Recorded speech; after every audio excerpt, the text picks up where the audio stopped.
할렐루야. 예, 우리 옆에 사람도 축복합시다. 모든 것이 하나님의 은혜였습니다. 한 번 더 할까요? 그날의 울부짖음을 잊지 맙시다. 예, 사실 오늘 우리가 다니엘서를 읽고 이제 제가 설교를 할 건데요. 특별히 우리 다음 세대들을 생각하면서 말씀을 준비했습니다. 우리 교회 안에는 유교를 겪은 분이 제가 볼 때 나서 어린 시절에 유교를 겪은 분들이 우리 최인수 권사님 같은 경우는 피난 가보셨어요? 4살 때. 예, 4살 때. 박진호 집사님 유교 겪어보셨나요? 피난 가셨어요? 어디로 가셨어요?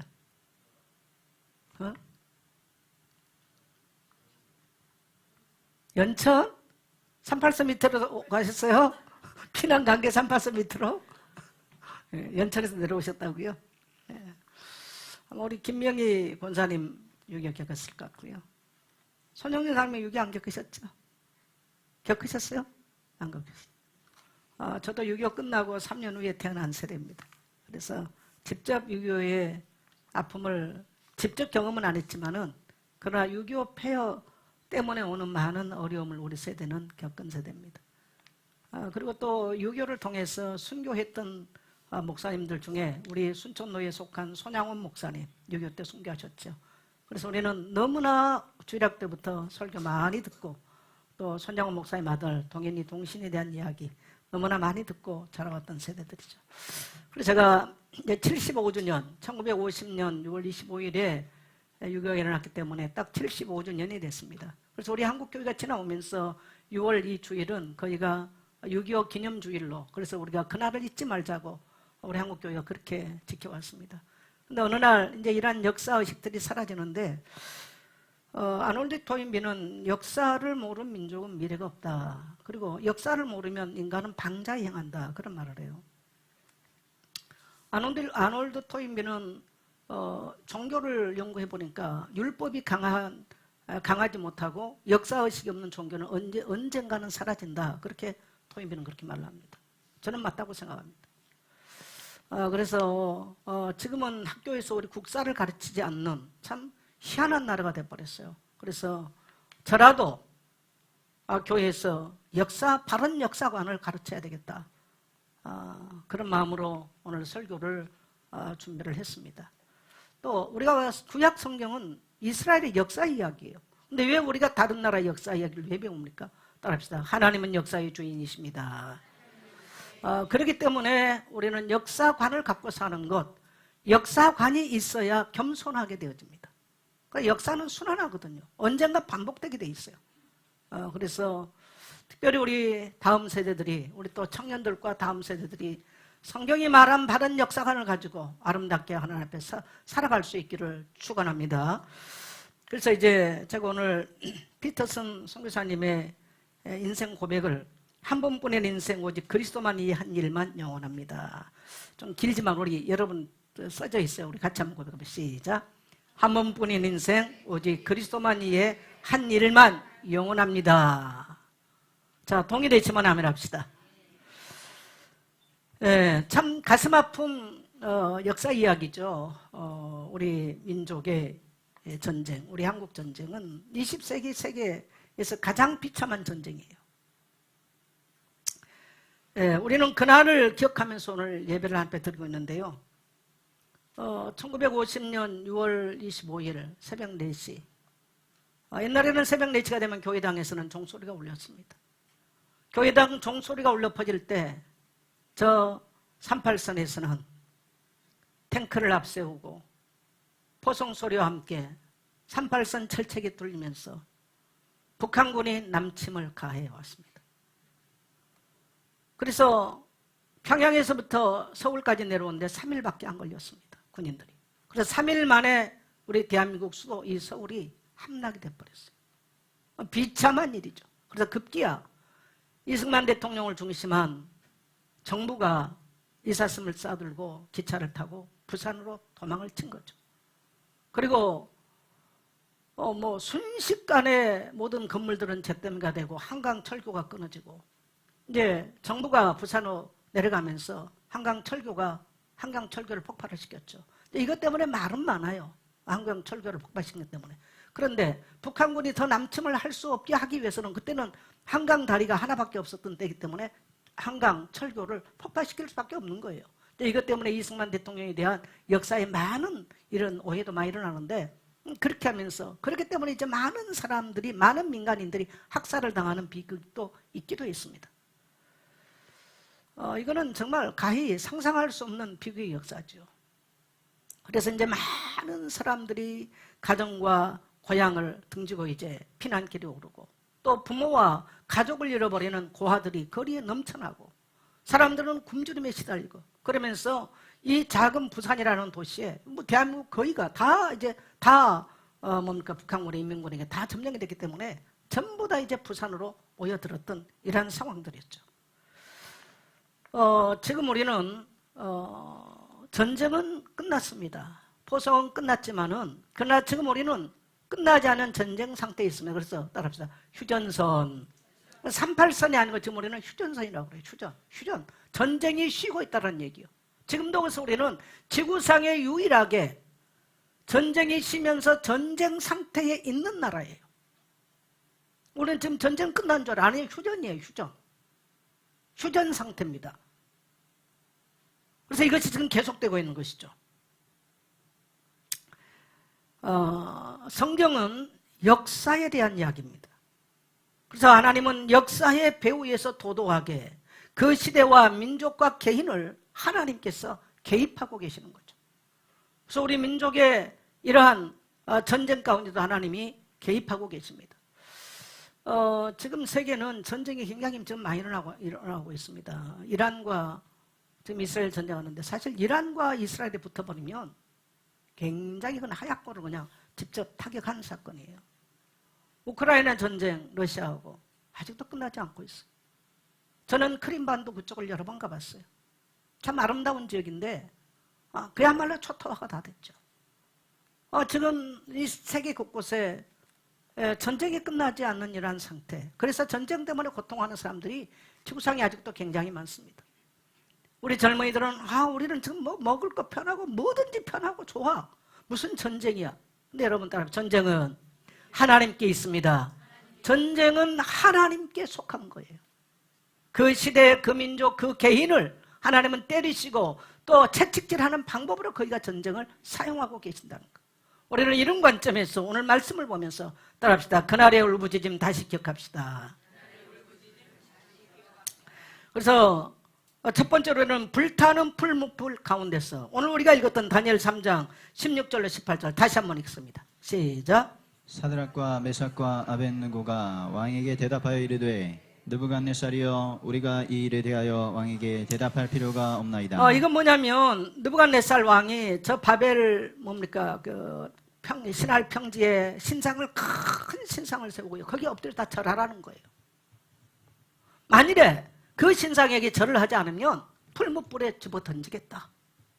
근데 왕이 신뢰한 꿈 해석을 해주는 신뢰했던 다니엘이 거기 절하지 않았다는 겁니다. 그러니까 이제 왕이 설득을 하는 거예요. 다니엘아, 니 왜 절하지 않냐? 니 절해라. 니 그래야 살아난다. 내가 왕이지만 니 살려줄 수 없어. 그러니까 지금 다니엘이 하는 말이 왕이요. 거기에 대해서는 내가 할 말 없습니다. 거기에 대해서 내가 말하지 않겠습니다. 만일에 풀무불 속에 던진다면 우리 하나님이 나를 건지실 것이고 그리 아니하실지라도 풀무불에 던져진다 할지라도 나는 왕의 신상 앞에 절할 수 없습니다. 왜 그랬을까요? 다니엘은 지혜로운 사람이에요. 다니엘은 구약 성경을 읽게 하는 사람이에요. 말씀으로 무장된 사람이에요. 다니엘 9장 1절을 보면 다니엘은 에레미야 때 성경을 이해하고 있었습니다.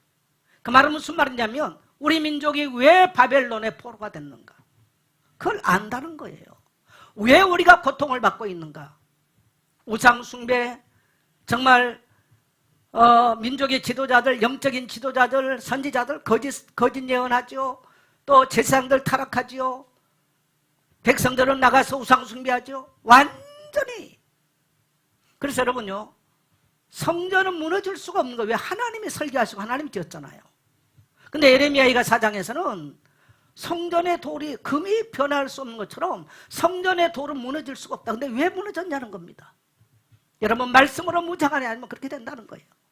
다니엘은 그 사실을 알고 있어요. 사람들은 왜 그렇게 됐는지 전쟁에 졌다고 생각합니다. 여러분, 전쟁에 진 게 아니고 따라합시다. 하나님을 떠났습니다. 언제든지 역사는 하나님을 떠나고 하나님을 거역하면 그런 비극의 역사가 개인이든 국가든 시대든 반복된다는 거예요.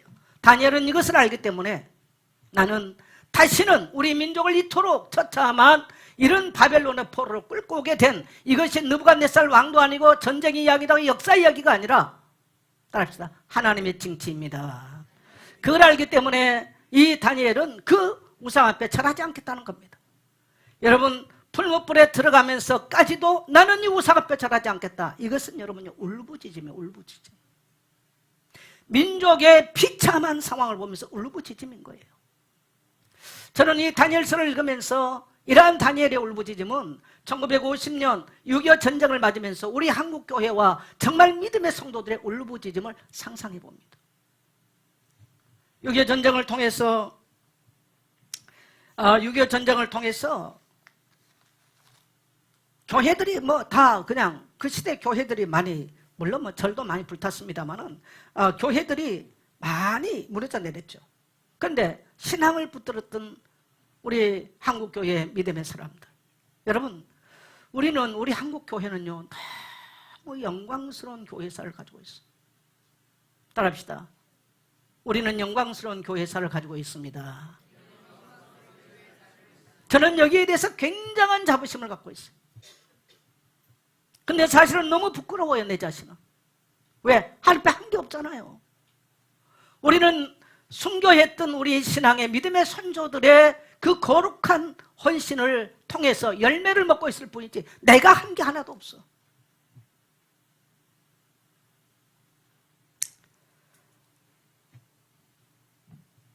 신앙을 붙들었던 성도들이 울부짖으면서 하나님이 민족을 살려달라고, 마치 풀무불에 들어가면서 하나님 우리는 우상 앞에 절하지 않겠다는 다니엘과 사드락과 메삭 같은 이런 사람들이 울부짖는 것처럼 우리 한국교회에 정말 배고픔 속에서 가난 속에서 예수 믿고 교회를 위해서 목숨 걸었던 성도들의 이 울부짖음 소리, 저는 그 세대가 기도하는 거, 그 세대가 교회 헌신한 걸 보고 자란 세대예요. 여러분, 죄송합니다. 나는 우리 오늘날 교회에 예수 믿는 성도가 몇 명일까? 저는 요즘 그거 보면서 눈물 흘립니다.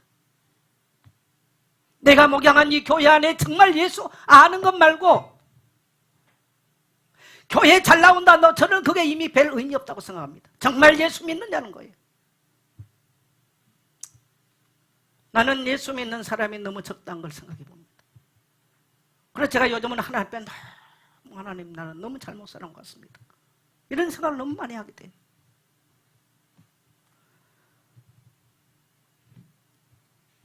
수많은 성도들이 공산주의가 얼마나 무서운 걸 알고 있어요.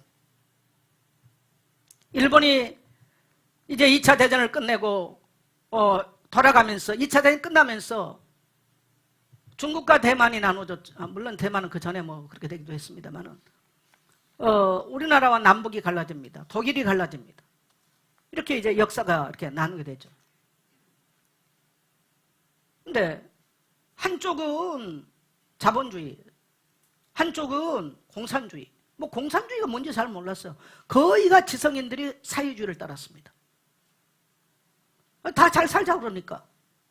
그때만 해도요, 주지들이 땅을 많이 가지고 있거든요. 소장민은 맨날 이래도 어려워요.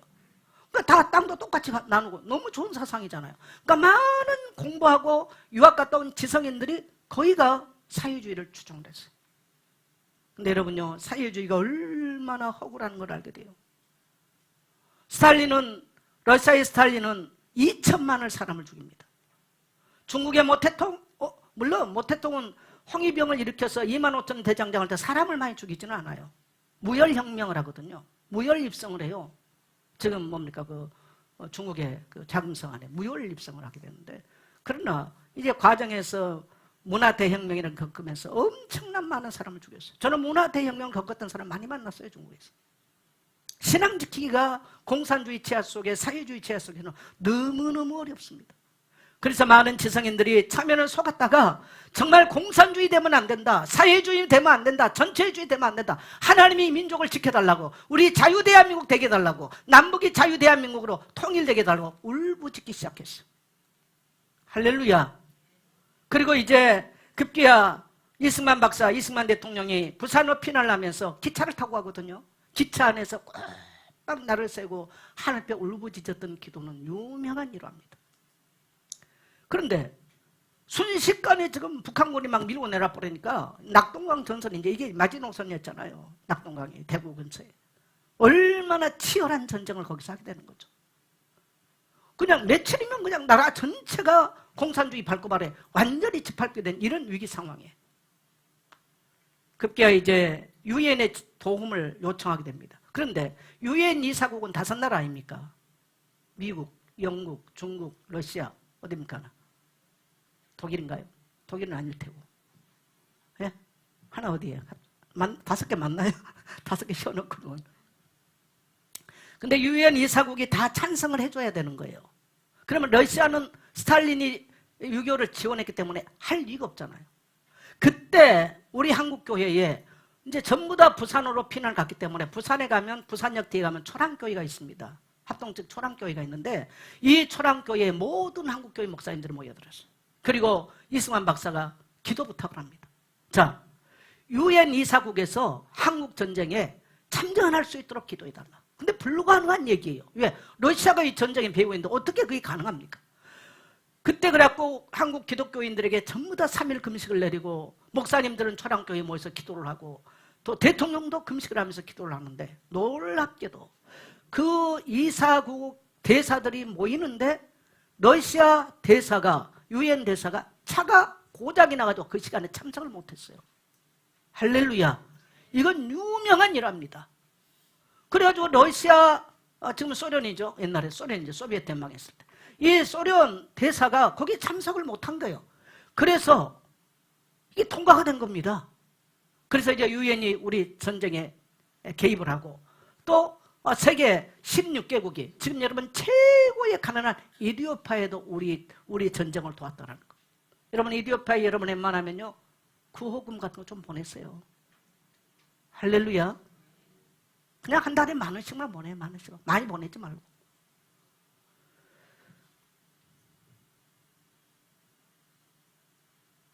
그래가지고 이제 유엔이 16개국과 유엔이 이제 참여를 하면서 인천 상륙작전을 메가다 장군이 이뤄냅니다. 그래서 인천 상륙작전을 하면 바로 연합군이 서해안으로 움직인 것을 북한군이 보고 있잖아요. 그럼 바로 공격이 들어오겠죠. 그래서 이걸 피하는 게 뭐냐면 장사 상륙작전을 합니다. 그게 그러니까 포항입니다. 포항 장사리에 있는 항에 그야말로 학도병들을 이장을 시켜가서 마치 동해안으로 연합군이 들어올 것처럼 해서 수십 명의 학도병들을 거기다 갖다 놔요. 여러분 우리는 그래도 이렇게 이름 있는 많은 병사들이 있습니다만은 이런 학도병들 아무 이름도 없어요. 빛도 없어요. 저 몇 년 전에 그 장사항에 한번 가봤어요. 지금도 그 배가 거기에 있어요. 지금도. 눈물 난 이야기죠. 이름 없이 빛 없이 조국의 자유를 위해서, 자유 수호를 위해서 그야말로 그들은 이제 위장 상륙하는 이 일에 헌신된 사람들이죠. 그러면서 이 북한군들이 동해안에 시선을 돌릴 때, 포항을 중심한 동해안의 시선을 돌릴 때 이 우리나라의 조수 간만차를 잘 파고하고 있었던 이제 메가더 장군이 인천으로 상륙작전을 시도를 해서 성공을 한 겁니다. 만일에 인천 상륙작전이 성공하지 못했다면 우리나라는 비참하게 끝났을 겁니다. 놀랍게도 인천 상륙작전에 그냥 성공을 했어요. 그래서 바로 10월 28일 새벽에 이제 인천에 도착을 하고 1950년 10월 28일에 그래서 바로 낮에 정오에 서울중앙청 뭡니까 건물에 십자가가 아니고 태극기를 달게 되죠. 이게 이제 전세가 뒤바뀐 상황이에요. 그리고 이제 북녘을 향해서 이제 계속 우리 연합군들이 이제 밀고 올라가지 않습니까? 그럼 압록강까지 갔어요. 백두산까지 다 압록강까지. 이때가 1990년 이제 12월이 되는데 중공군이 개입을 합니다. 중국 공산군이 개입을 하기 시작해요. 그래 30만을 중국이 파송을 합니다. 파병을 합니다. 그래 보니까 30만이 개입을 하니까 완전 이건 인해 전술이에요. 아무리 총 쏴도요 30만이 막 밀고 내려오니까 할 길이 없는 거예요. 그래서 급기야 1월 14일에 흥남무도에서 일사후퇴를 강행합니다. 제가 신학교 때 우리 그 조직신학 교수였고 또 총장이었는데 그분이 이제 그 흥남무도에서 철수했던 그 배를 타신 분이셨어요. 그 배를 탔는데 그분이 평생 한이 뭐냐면 홀로 계신 어머니를 놓고 내려왔어요. 자기는 폐결핵에 걸려서 그 배를 탔던 거예요. 평생의 슬픔들이죠. 근데 그 배를 탔는데 모두가 다 침묵이라. 왜? 이 배는 지금 어디로 간지도 몰라. 남한이라고 하는 땅은 미지의 세계예요. 근데 거기에서 누군가가 나의 갈 길 다가도록 예수 인도하시니 누가 조용하게 그 찬양을 하더래. 그러니까 옆에 사람이 또 따라해. 그 옆에 사람이 또 따라해. 그 배 안에 우리는 국제시장 그 영화를 통해서 뭐 그걸 봤습니다만은 이건 이제 실제로 그 배에 탔던 사람들의 이야기니까요. 그 배에 탔던 사람들이 다 나의 갈 길을 부르면서 전부 다 흐느껴 울었다는 거예요. 그래서 이제 내려와가지고 군산에 이렇게 일부 내리고 쭉 이제 내려가면서 이제 내리는 거죠. 군산에서부터 쭉 이제 내려가는 거죠. 그래가지고 거제도 이제 수용소에 이제 많은 피난민들이 수용되는. 먹을 게 있습니까? 뭐 있습니까? 너무나 비참한 역사입니다, 여러분. 이렇게 해서 일사후퇴라고 하는 비극적인 이러한 일들이 이제 일어났죠. 근데요, 이 일사후퇴를 통해서 하나님은 놀라운 일들을 여러분 행하셨습니다. 이 역사의 한복판에서 이렇게 그 어려움을 이제 겪었는데요. 일사후퇴가 왜 일어났을까? 왜 하나님은 압록강까지 진격을 했던 우리 군인을 하나님은 왜 이렇게 했을까? 저는 다시 역사를 보면서 이해한 게 하나 있어요. 여러분, 사회주의를 추종했던 사람들이 훨씬 지성인들이 많았습니다. 그리고 그때 당시 우리 한국과 남한을 비교했을 때 평양은 제2 예루살렘이다. 그래서 우리 지금 뭔가 총신대나 장신대 또 뭐 이런 신학교가 옛날에 하나였어요. 조선신학교라 그래가지고 하나였는데 평양에가 평양신학교 하나 있었습니다. 평양신학교 하나. 평양은 제2 예루살렘이었다. 평양은 제2 예루살렘이었다. 그만큼 크리스찬들이 많았어요. 기독교 문화가 굉장히 그리고 유학을 갔다 오거나 공부를 많이 한 사람들이 거기가 북한 출신들이 많아요. 또 뭐 오산학교나 도산 안창호 선생님이나 이런 분들이 영향을 줬던 분들이 훨씬 북쪽이가 많습니다. 남쪽보다는 북쪽이 많았어요. 근데 일사후퇴를 통해서 150만이라고 하는 기독교 엘리트들이 다 내려옵니다. 그러니까 기독교 엘리트들이 150만이 빠졌을 때 북한 사회가 어떻게 되겠어요? 북한 사회는 거기가 멘붕이 왔다고 봐야 되겠죠. 왜? 지성인들 다 나오니까 나라를 유지하기 어려워지는 상황이잖아요. 이 150만 기독교 엘리트층들이 내려와서 첫째로 뭐 있냐? 교회 세웁니다. 그 대표적인 교회가 영락교회입니다. 그리고 한경직 목사님이세요. 한경직 목사님 같은 분들은 프린스턴 미국 대학을 나오는 엘리트들이죠. 그래서 한경직 목사님을 중심한 북한 엘리트들이 모이기 시작한 거죠. 근데 뭐 영락교회만이 아니에요. 그리고 그분들이 교회를 이제 곳곳에 교회를 세웁니다. 이것이 여러분 우리 대한민국의 그때 기독교인이 북한보다 훨씬 적을 때요. 이 북한 기독교 엘리트 집단들이 내려와서 이런 장로님들이 목숨 걸고 일을 합니다. 곳곳에 교회 세워냅니다. 그리고 이분들이 학교 세워요. 숭실대학교 이런 거 북한에 원래 숭이학교에 있었던 것들을 이제 한경직 목사님 내려와 숭실대학교 좀 세웠잖아요. 많은 학교를 세우죠. 그리고 이제 많은 후학 양성들을 하기 시작한 거예요. 근데 여러분 보세요. 부모 형제 다 이뤘어. 그 사람들이 기도하는 것과 뭐 아무 별 지장 없는 사람이 기도하는 것 누가 다 한 미친 기도할까요? 누가 한 미친 기도예요? 여러분, 성경에는 다니엘이 울부짖었단 말 없어요. 근데 제가 오늘 울부짖었다는 표현이 뭐냐면 바벨론 포로예요. 포로. 15살 때 포로로 잡혀왔어. 이들이 했던 기도 오늘 우리하고 같을까요? 뭐 새벽기도 한번 가보자 그러고 새벽기도 했겠습니까? 그런 기도가 아니죠. 저는 그것은요 울부짖음이 있다고 봅니다. 그들의 기도는 한 맺힌 기도. 그래서 북한에서 내려왔던 이 기독교 엘리트층들이 교회를 세워놓고 새벽마다 교회 와서 울부짖는 거죠. 왜? 부모 버리고 부모 떠나왔잖아요. 가족 떠나왔잖아요. 기약 없는 날들을 지금 맞고 있지 않습니까?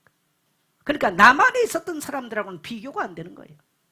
하나님께서 이 민족을 쓰기 위해서 하시는 방법, 이렇게 한 맺힌 자들을 교회에 불러 모아서 이들이 교회에 와서 하나님의 말씀을 듣고 하나님께 소망을 두고 목숨 걸고 교회를 헌신하는 층을 만들어낸 거예요. 여러분, 이것이요 우리 대한민국의 첫째는 영적 붕을 일으켰고요, 두 번째는 대한민국 경제 상황을 바꿨고요, 세 번째는 대한민국 문화를 바꿔낸 줄 믿습니다. 이게 하나님이 6.25 전쟁 속에 개입하셨던 우리 하나님의 놀라운 섭리야. 우리 하나님의 주권인 줄 믿습니다. 그래서 우리는 제가 지금 이게 이제 북한이 내려왔다 이 말을 쓰고 있는데, 여러분 왜 제가 이 말을 쓰냐면요, 우리가 좌파다 보수다 뭘로 구별해? 역사관, 첫째 역사관이에요. 자, 북한이 남한을 침공했다라고 믿는 성도 한번 손 한번 들어보세요. 나머지는 안 믿습니까? 북한이 남한을 침공했다, 이걸 남침이라고 그래요. 근데 북침을 주장한 사람도 있습니다. 이재명 대통령은 미군이 일으켰다고 역사관을 갖고 있습니다. 이걸 우리가 분명하게 알아야 돼요. 미군이 전쟁을 북침을 했다고 주장하는 사람이 지금 이재명 대통령 역사관입니다. 그래서 이 사람들은 양키 고홈을 부르짖어요. 그리고 정청래 같은 지금 민주당 의원은 옛날에 미문화원 불질렀던 사람이 그것이 공로가 돼서 5선 국회의원을 하고 있습니다. 이게 여러분 우리 대한민국 현실입니다. 그냥 그들이 국회의원 됐다 안 됐다 얘기가 아니에요. 이게 지금 대한민국의 현실이라는 거예요. 우리는 같은 대한민국 안에 살고 있기 때문에 다 자유민주주의를 말하지 않습니다. 사회주의, 여러분 지금 돈 35조 지금 추경 예산하지 않습니까? 그 돈 어디서 나요? 예? 그 돈 어디서 납니까?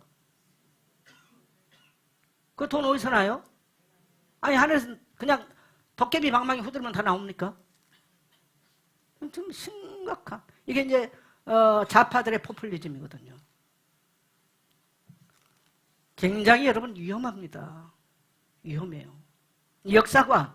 두 번째, 제가 접도도 말했습니다만은 젠더 이데올로기. 그 성문제를 어떻게 볼 것이냐. 이게 좌파냐 우파냐 갈라지는 겁니다. 우리는 따라합시다. 남녀 평등. 그러나 좌파에서는요 젠더 이데올로기예요. 섹슈얼리티라고 그랬죠. 이제는. 아예 그냥 네 가지 성으로 딱 나눠놓고 거기 프레임을 딱 씌워놨어요. 근데 이게 지금 맥혀요. 그래서 진실이냐 거짓이냐가 중요하지 않아. 어떻게 사람을 선동하느냐. 좀 이게 중요합니다. 좌파들은 선동합니다. 선동에는 언제든지 거짓말이 있습니다. 그래서 하나님은 거짓말을 굉장히 싫어해요. 따라합시다. 하나님은 거짓을 굉장히 싫어한다. 근데 하나님을 떠난 역사관을 갖고 있고 하나님 믿지 않는 자들이 하는 짓은 거짓입니다. 그걸 말하는 거예요. 그 역사관 자체가 달라요.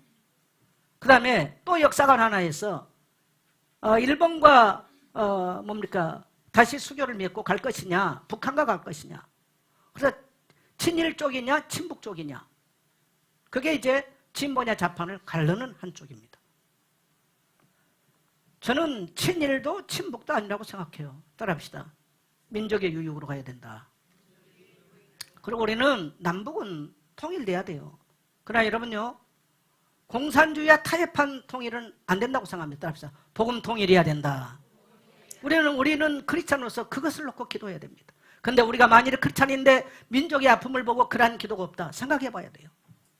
생각해 봐야 되는 거예요. 네. 그래서 제가 이제 이러한 지금 현실을 보면서 뭐 과거의 역사를 우리가 끄집어내서 뭐 상처를 되새기자, 그게 아닙니다. 여러분, 상처 되새겨서 뭐 할 거예요? 상처는 빨리 이제 우리는 잊어버리는 게 중요하고요. 그 상처를 기억한 그 상처 위에 숨겨진 믿음의 씨앗을 우리는 다시 불태워야 됩니다.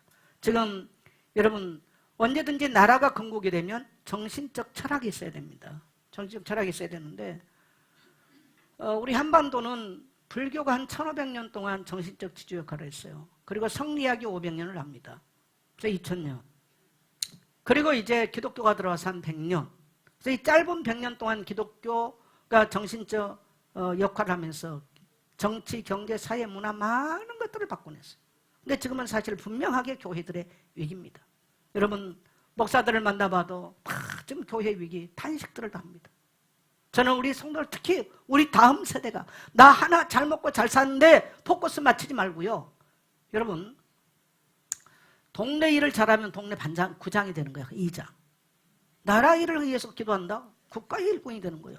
하나님 나라 일을 생각한다? 따라합시다. 하나님의 일꾼 되는 것이다. 그건 물어볼 것도 없어요. 그래서 이 전쟁이 남긴 폐허가요, 총 사망자 우리나라가요 300만입니다. 군인이 100만, 우리는 민간인이 200만이 죽었어요. 과들이 200만이에요. 그러니까 합치면 700만. 북한군과 중공군과 러시아군이 700만. 그럼 얼마입니까? 900만입니다. 그리고 이산 가족이 1500만입니다. 여러분, 이 6.25 전쟁이 남긴 상처와 아픔은요, 20세기 가장 최고의 비극적인 사건으로 기록되는 것입니다. 근데 우리는 지금 이것들이 없는 것처럼 지금 남한에서는 북한에 기어 올라가가지고 뭡니까? 봉수대입니까? 뭡니까? 금수산 궁에 가서 그 김일성이 죽어가지고, 여러분, 죽으면 흙으로 돌아가야 돼요. 이 뭡니까? 독재자들이 하는 짓이 뭔지 아세요? 땅속에 안개 들어갑니다. 다 어디 있어요? 유리가 안에 누워 있어요. 김일성이 김정일이 지금 그러고 있죠. 나는 김일성, 김정일 못 봤잖아. 러시아에 가니까 내년은 봤어요, 제가. 크레문궁 가가지고.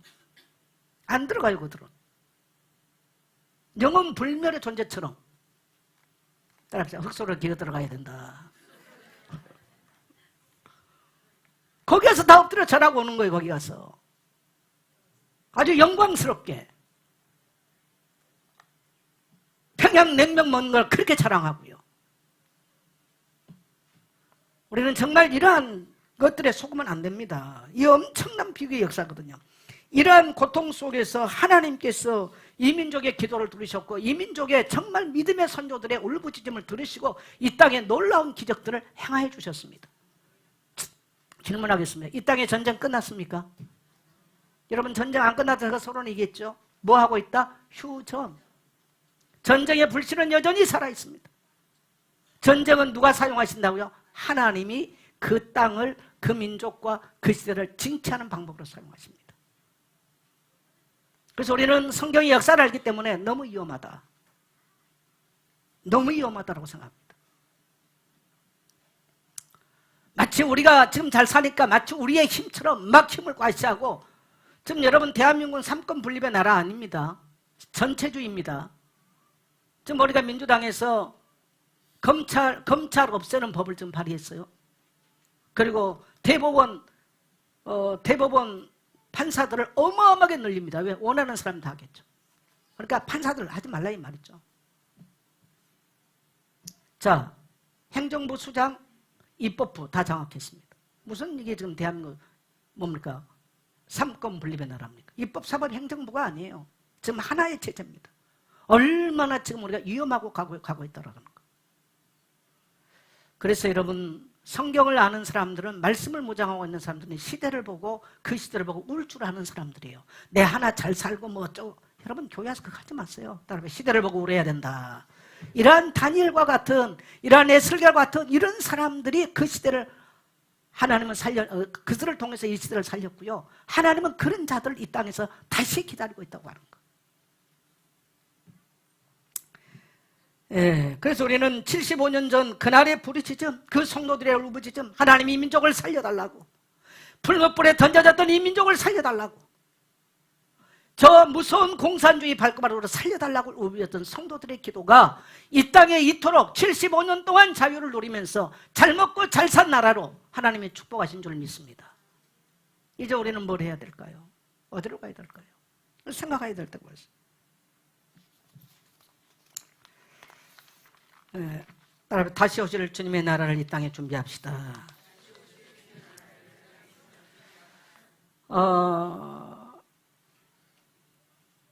그 뭡니까? 피터 패티슨 선교사님이 영국 분인데 이분이 1936년인가 69년도인가 한국에 왔어요. 그래서 그분이 와서 우리나라에 OM 선교회를 만들고 또 누가회를 만들고, 그분은 이제 의사인데, 그래서 많은 결양 요양원을 만들고 그걸 했던 분들이세요. 그분이세요. 그래서 한국에서 오래도록 사역을 하고 돌아가셨는데 올해 한국에 이분이 방문을 하셨어요. 그러면서 기자하고 인터뷰했던 내용을 제가 보게 됐습니다. 그때 한 말이, 한 번뿐인 인생 오직 그리스도를 위해서 한 일만 영원합니다. 자기 한국에 오는 것 때문에 부모하고 절연을 하고 왔더라고요. 부모는 한국 가지 말라고 그래가지고. 근데 한국에 선교사를 하면서 너무나 많은 좋은 일을 이 땅에 해놓고 떠나신 분인데, 지금 90몇 살인데 인생이 한 번뿐인데 돌이켜보니까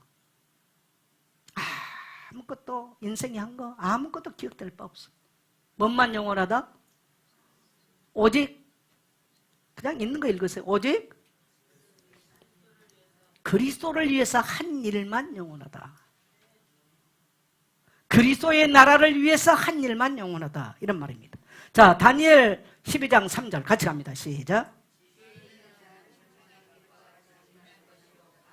궁창의 빛과 같이 빛날 것이요 많은 사람을 옳은 대로 돌아오게 한 자는 별과 같이 영원토록 빛나리라.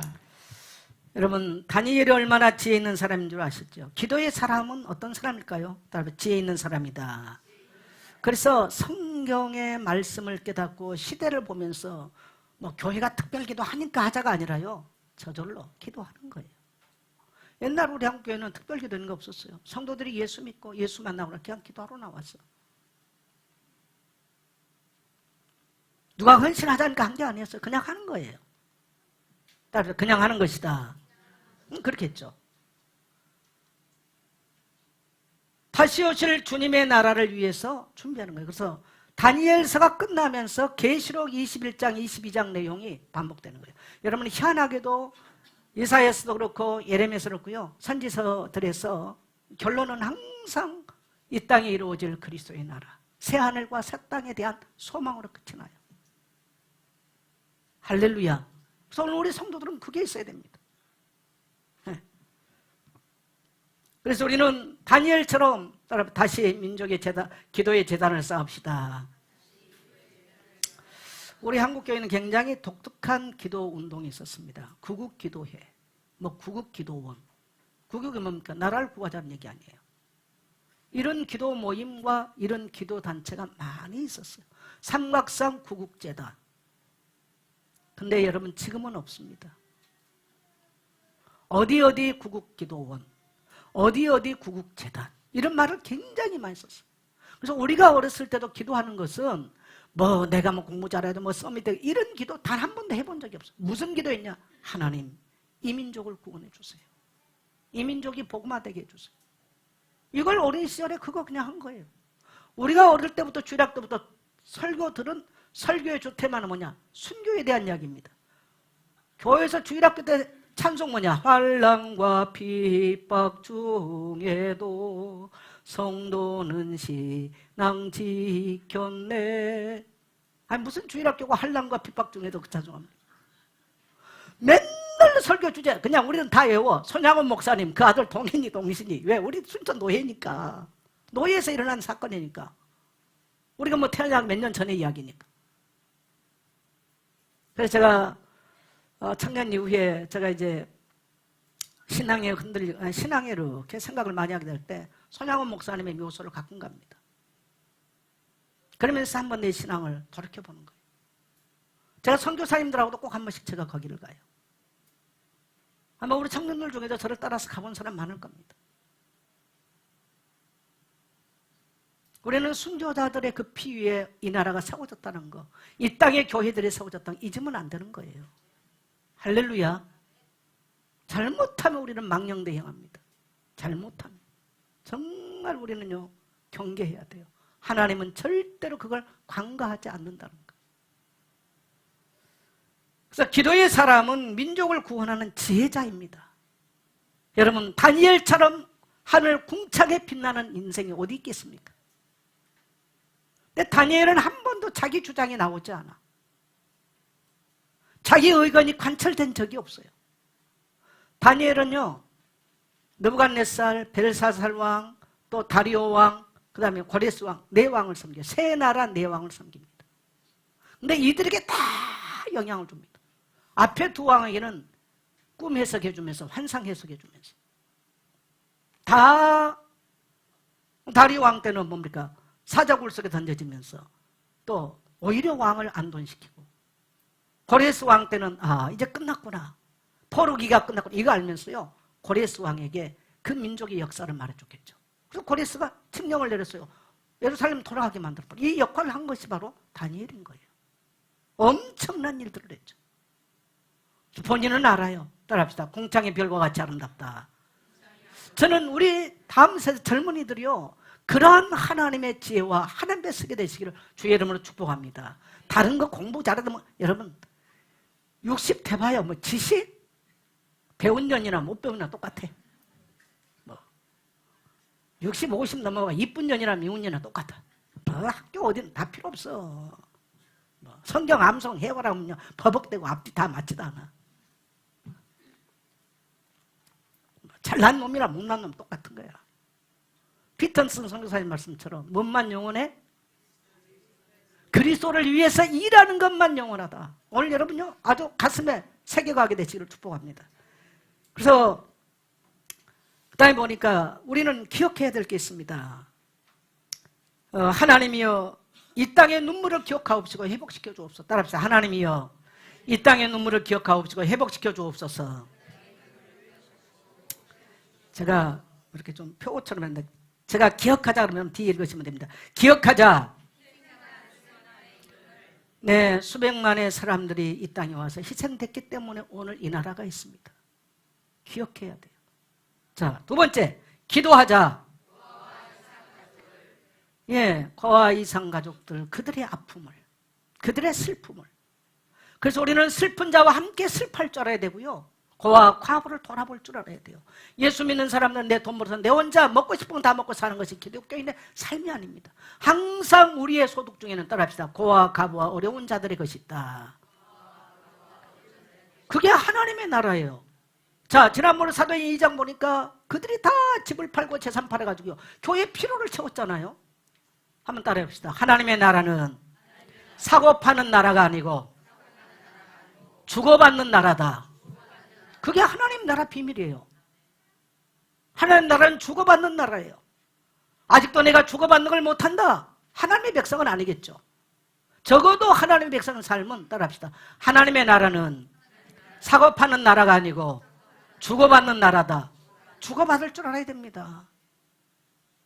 우리는 기억해야 돼요. 그래서 아까 제가 에티오피아에 그 어려운 아이들 10,000원이라도 보내라 라고 한 얘기예요. 자, 회개하자. 네. 위기를 만났다, 뭐 해야 되겠습니까? 회개하는 거예요. 다니엘 9장에 보니까요, 민족의 죄악을 회개하잖아요. 우리 한국교회가 이토록 놀랍게 붕을 것은 전부 다 회개했습니다. 회개했습니다. 어느 날부터 목이 꼿꼿해요. 사실 별것도 교회 한 것도 없는데 목이 굳어져 되는 거죠. 그거는 여러분요, 잠언서의 말씀에 딱 맞아. 교만은 넘어짐의 앞장이요 패망의 선봉이다. 하나님은 하나님의 백성이 맞다면 용납하지 않아. 안 봐줘요. 우리는 그리 아니하실지라도 우리는 기도해야 됩니다. 따라서 그리 아니하실지라도 기도해야 된다. 여러분, 기도의 자리에 나오십시오. 기도의 자리에 나오게 되시기를 축복합니다. 그리 아니하실지라도 우리는 회개합니다. 자, 그리 아니하실지라도 뒤에 다시 합시다. 그리 아니하실지라도 예, 우리는 이것을 잃지 말아야 됩니다. 그리고 우리 단 한 번뿐인 인생 오직 그리스도만을 위해서요 한 일만 영원합니다. 자, 피터 패트슨 선교사 한번 같이 봅시다. 시작. 피터. 자, 처음부터 합시다. 한 번뿐인 인생 오직 그리스도를 위해서 한 일만 영원합니다. 이름까지 하세요. 피터 패티슨 선교사. 예. 다니엘 12장 3절을 보면 많은 사람을 옳은 대로 돌아오게 한 자는 별과 같이 영원토록 빛나리라. 다니엘은 너무너무 이걸 잘 알고 있는 거예요. 여러분 때문에 고통에 묶여 있었던 사람들, 절망에 묶여 있었던 사람들, 또 죄에 묶여 있던 사람들이 돌아왔다. 또 민족의 위기가 여러분을 통해서, 여러분의 기도를 통해서 위기를 모면하게 됐다. 다니엘은 이거 지금 알고 있잖아요. 이 사람의 인생은 어떻게 된다고요? 따라합시다. 하늘의 별과 같이 빛난다. 여러분 교회 와서 성공의 법칙 배우지 마시고요. 하늘의 별과 같이 빛나는 하나님의 음성을 들으십시오. 아멘. 그래서요, 옳은 대로 사람을 돌아오게 하는 거, 이게 민족이 사는 길이에요. 영혼 구원입니다. 예수 복음 전하는 거예요. 그래서 예수의 제자가 되고 예수의 제자를 남기는 것이 우리의 삶의 목적인 것입니다. 예수의 사람들이 땅에 가득 차야 돼요. 따라합시다. 예수의 사람이 가득 차기를 소망합니다. 근데 문제는 오늘 예수의 사람들이 예수를 안 믿어. 두려워하지도 않아. 한패 헌신되고 희생된 삶이 아니에요. 자기 자아 실현하고 있는 거예요. 하나님과는 멀어져 있어요. 하나님은 언젠가는 이걸 손보시겠죠. 저는 그렇게 생각합니다. 그래서 우리는 이제 선교로 그 은혜를 갚는 것입니다. 선교로. 여러분, 왜 우리도 어려운데 왜 선교합니까? 따라합시다. 우리가 받은 은혜가 너무나 큽니다. 우리는 유엔과 세계 16개국을 통해서 너무나 많은 사랑의 빚을 지고 목숨의 빚을 졌어요. 너무나 많은. 그래서 우리가 갚을 수 있는 길은 따로 선교를 통해서 갚는 것입니다. 제가 아프리카 갔다 오면서 그 2000 몇 년도인지 모르겠어요. 2000년도 초반인 것 같은데 아프리카에 이슬람 사원 앞에 땅을 사서 이슬람 땅을 사서 교회를 좀 다른 살려면 교회를 짓게 될 때 제가 전하는 소리를 듣고 제가 결정을 내야 됐어요. 제가 제 호주머니에 있는 일불까지 다 털어주고 비행기 타고 일불도 없이 제가 아프리카에서 이틀 비행기 타고 왔어요. 왜 그래요? 따라합시다. 내가 복음에 비쳤기 때문에. 주님의 사랑에 비쳤기 때문에 그래요. 수많은 선교사님들이 우리 집에서 별명이 237 사랑방이라고 해요. 수많은 선교사님들이 왔어요. 때로는 슬픈 이야기도 해요. 외로운 이야기도 해요. 지치고 고난 이야기도 해요. 또 때로는 어려운 상황 이야기도 합니다. 잘해주지는 못하지만 위로할 자는 위로하고 도움이 필요한 자에게는 도움을 주고. 왜? 내가 사랑에 비쳤기 때문에. 우리도 어려운데 왜 선교합니까? 죄송합니다. 지금도 제가 선교비 드리는 것은요, 제 11조보다 더 드립니다. 매월. 전에는 제가 10의 2조 이상을 매월 제가 선교비 드렸어요. 지금도 제가 10의 1조 이상 더 드립니다. 왜요? 따라합시다. 나는 주님의 사랑에 비쳤습니다. 우리는 그런 마음을 하는 거예요. 여러분, 미국 지금 그래도 우리 한국 선교사들이 가서요, 한인교회라도 하면서요, 미국 땅에 예배를 드리고요, 찬양이 울려 퍼지고요, 어쨌든 간에 기도 소리가 있는 거예요. 미국 교회들 세탁해 가잖아요. 그러나 미국이 우리 땅에 우리가 정말 전쟁의 위기를 만났을 때 그들이 달려와서 우리의 목숨을 자기들의 목숨으로 대신으로 살려줬고, 우리가 배고플 때 우리에게 와서 먹을 것을 줬던 사람들이 미국입니다. 양키 고홈. 여러분, 세계에서 미군이 철수하고 지금 잘된 나라 보세요. 베트남을 다 철수하고 다 공산화됐습니다. 기억해야 됩니다. 따라서 기억해야 된다. 그런 잘못된 사상, 잘못된 역사관을 가지면요, 큰일 나는 거예요. 만일에 우리가 러시아를 우리의 뭡니까? 그 동맹국으로 했으면 어떻게 되겠어요? 좀 북한꼴 나는 거예요. 북한꼴. 여러분이 물어보겠어요. 북한이 나아요? 우리가 나아요? 물어보면 뭐겠어요? 세상에.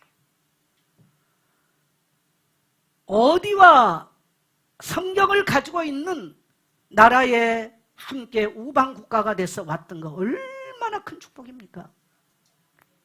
러시아 어마어마한 소비에트 연방이 여러분요 어마어마하게 큰 나라 아닙니까? 소비에트 연방에 했던 나라들 다 가난합니다. 중국이 눈떠가지고요 시장 경제를 오픈해야 되겠다. 등소평이 그거 했어요. 그래서 좀 잘 살죠. 그리고 중국에는 많은 크리스찬들이 있습니다. 문화대혁명을 겪으면서요 목숨 걸고 신앙 지킨 많은 크리스찬들이 있어요. 그러니까 하나님이 중국에 많은 복을 주고 계십니다. 여러분 이 땅에 복음이 사라지고요 교회가 사라질 때 이 땅은 비참하게 될 것입니다. 그래도 미국 땅도요 미국 지금 심각하잖아요. 그래도 우리 한인 많은 크리스찬들이 미국 땅에 가서 그 땅에서 예배를 드리고 무릎을 꿇고 기도를 하고요 하나님의 도우심을 구하는 자들이 미국 땅에 있어요. 할렐루야. 그래서 우리는 선교비 주는 거예요. 선교비 보내는 거예요. 왜 우리 교회도 어려운데 제가 여러분 아무리 바보라고 해서 계산할 줄 모르겠습니까? 제 뭐 자식이 있어요 뭐 있어요 제 노는 생각 안 하겠어요? 왜 그런 계산 안 하겠습니까? 따라서 나는 빚진 자입니다. 나는 하나님 앞에 딱 할 수 있는 말은 그거밖에 없어. 주님 나는 빚진 자입니다. 나의 인생 주님 나는 아무것도 한 거 없습니다. 그래서 우리는 우리 모든 성도님들 우리 민족에게 선교할 마음과 힘을 달라고 기도하게 되시기를 축복합니다. 우리 민족이 받은 이 은혜 잊어버리면 안 돼. 그 다음 우리 인생 끝날에 주신 주님은 보상하십니다. 자, 12장 13절 같이 갑니다. 마지막 절이죠. 다니엘 같이 갑니다. 시작. 자, 너는 가서 뭘 기다려라? 마지막 다니엘의 죽음을 기다리란 말이 되는 거예요. 다니엘이 그렇게 기도하고 역사를 움직였지만 예루살렘으로 돌아온 사람은 아니에요. 거기서 죽게 된다는 거예요. 비극적인 이야기잖아요. 자, 그 다음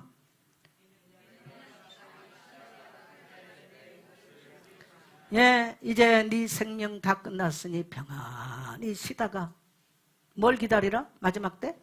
내 몫을. 여러분 이게 무슨 말이에요? 아무도 너를 알아주지 않는다. 너는 예루살렘도 못 들어간다. 너는 거기서 끝난다. 그러나 마지막 때에 네 몫이 있음을 기억해라. 따라합시다. 마지막 때에 네 몫이 있음을 기억해라. 우리 그리스도인들은 바로 이걸 소망하고 사는 것입니다. 이 땅에서 나의 몫이 무엇이 몫이 있습니까? 모든 것들은 끝나고 지나가는 것들이. 우리가 주님 앞에 돌아갔을 때, 이 땅에 주님의 나라가 이루어졌을 때 주님이 우리의 눈물도 아시고 계시록 22장에서는 뭐라고 그 눈물의 눈을 식히실 것이고 다시는 애통함도 없고 곡함도 없는 새하늘과 새 땅 안에서 우리가 받을 보상에 대해서 주님은 말씀하십니다. 그래서 여러분 정말 우리는 많은 사람들을 옳은 대로 돌아오게 해서 이 민족이 다시 하나님의 영적인 번영을 누릴 수 있도록 헌신되는 우리 모든 특별히 우리 다음 세대 되시기를 주의 이름으로 축복합니다.